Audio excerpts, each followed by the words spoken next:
CRPF cobra বাহিনীর commando Shambhu রায়ের প্রতি রাষ্ট্রপতির শ্রদ্ধা। সিআরপিএফ কোবরা বাহিনীর বীর কমান্ডো শম্ভু রায়ের পিতামাতার হাতে কৃতিচক্র তুলে দিলেন দেশের মহামান্য রাষ্ট্রপতি দ্রৌপদী মুর্মু। 5ই জুলাই বীর শহীদ শম্ভু রায় ছিলেন সিআরপিএফ এর কোবরা বাহিনীর 210 কমান্ডো সিটি জিডি দায়িত্বে চাকরিরত। তার বাড়ি উত্তর জেলার ভাগ্যপুর গ্রামে। শম্ভুর পিতার নাম দ্বিজরাজ রায় এবং মাতার নাম অঞ্জলি রায়। তিনি 4 ভাই বোনের মধ্যে সবচেয়ে ছোট ছিলেন। শম্ভু 2015 সালে সিআরপিএফ বাহিনীতে যোগ দেন।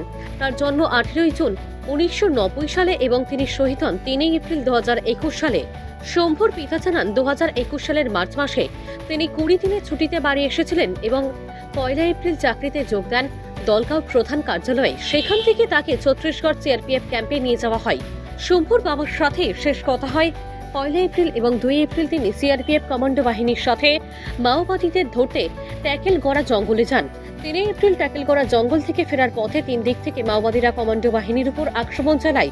শম্ভু এবং তার 3 সঙ্গী গুলিবিদ্ধ হয়েও লড়াই চালিয়ে যান এবং ঘটনাস্থলে 5 জন মাওবাদীকে হত্যা করেও একজনকে বন্দুকসহ জীবন্ত ধরেন। কিন্তু এই বোমা শম্ভুর দেহে আঘাত করলে তিনি মাটিতে লুটিয়ে পড়েন। এই এনকাউন্টারে মোট 22 জন শহীদ হয়েছিলেন, তার মধ্যে ছিল কোবরা বাহিনীর 8 জন। এই বীর সন্তানের প্রতি শ্রদ্ধা জানিয়ে 5ই জুলাই দেশের মহামান্য রাষ্ট্রপতি শহীদ শম্ভু রায়ের মাতা-পিতার হাতে কৃতিচক্র তুলে দেন। অনুষ্ঠানে উপস্থিত ছিলেন দেশের প্রধানমন্ত্রী নরেন্দ্র মোদী, প্রতিরক্ষা মন্ত্রী রাজনাথ সিংহ সহ অন্যান্য বিশিষ্ট ব্যক্তিরা। শম্ভুর সরকারি চাকরির অর্থে একটি ঘর নির্মাণ করা হয়েছিল, যেখানে তার মা-বাবা শম্ভুর সমস্ত স্মৃতির চিহ্ন সাজিয়ে রেখেছেন। বাড়ির পাশে একটি মন্দির তৈরি করা হয়েছে, যেখানে শীঘ্রই শম্ভুর মর্মর মূর্তি স্থাপন করা হবে। ভানুচন্দ্রের রিপোর্ট, আসাম প্রাইম নেটওয়ার্ক। দ্বিজরাজ রায়, আমি শহীদ শম্ভু রায়ের বাবা।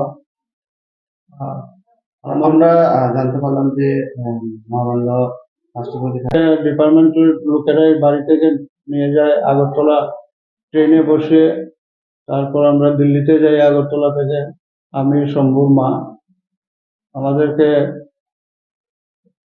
রাষ্ট্রপতি ভবনে নিয়ে যান ওনারা। 5 তারিখ প্রোগ্রাম ছিল। সকালে রিহার্সাল দিয়ে বিকালে আমাদের প্রোগ্রাম শুরু হয়। মহামান্য রাষ্ট্রপতি আমাদেরকে দুজনের হাতে কীর্তিচক্র তুলে দেন। আমাদের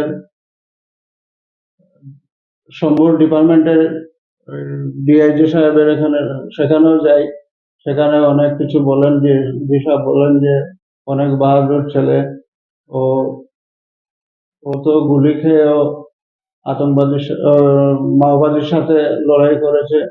5 জন মাওবাদীকে সে মেরেছে, একজনকে জীবিত ধরেছে, অনেক হাতিয়ার উদ্ধার করেছে।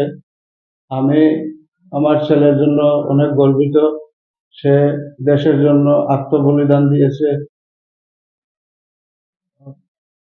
ওরা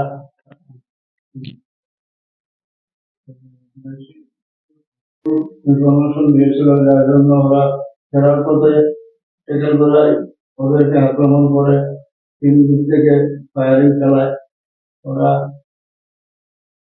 সকাল 11টা থেকে বিকাল 5টা পর্যন্ত ফায়ারিং চালিয়ে যায় এবং 5 জন নকশাল ও মেরে ফেলে।